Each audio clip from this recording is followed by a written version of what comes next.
He was very protective, very adoring, very watchful, and you know, I knew that I was loved. There's no question about that. It's not something that is easy to come by, obviously, but it was very apparent to me, and it was very mutual. I was in his bathroom upstairs at Graceland, and he caught me. I think I was lip syncing in the mirror. I think I was 2. Not so necessarily aware of who he was, but just in my own world, singing with a microphone in front of the mirror. And anyway, I'm sure he got a huge kick out of it, and I don't know how long he was actually watching me. The only person who could get me in the bathtub was my father. He's the one that would have to actually put me in and make me. I wouldn't argue with him, ever. There was no schedule, there was no time at Graceland, no rules. It was almost like this fun house that no matter what you did, no matter what you destroyed, no matter what you threw, no matter what broke, it would somehow miraculously get replaced within 24 hours. And it was quite the lively home.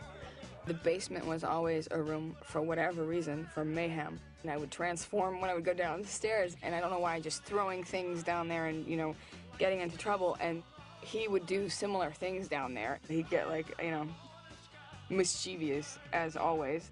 All of a sudden, the horse decides to, you know, relieve himself, and not in a pretty way, on the carpet.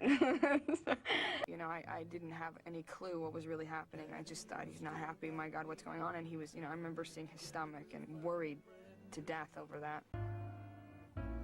It hurts me.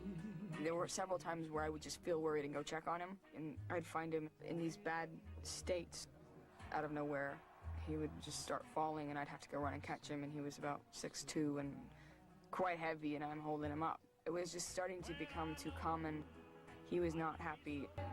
He was in such an ivory tower and so untouchable and so alienated after a while. He held the reins on the cart for as long as he could, and then he could no longer withstand that. It's not easy. I don't know a lot of people that have pulled it off, that haven't gone to self-destruction. I don't like talking about this. It was August 16th, at 4 a.m. I was supposed to be asleep, actually. And he found me and, you know, go to bed. And I said, okay, and I think he kissed me goodnight, and I ran off, and he had come in and kissed me goodnight after that.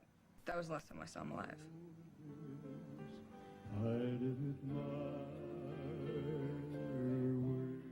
His body was in the house for 3 days, and there was something very oddly comforting about that, which made it not necessarily real for me, as I stayed in there with it almost the whole time. We can stop.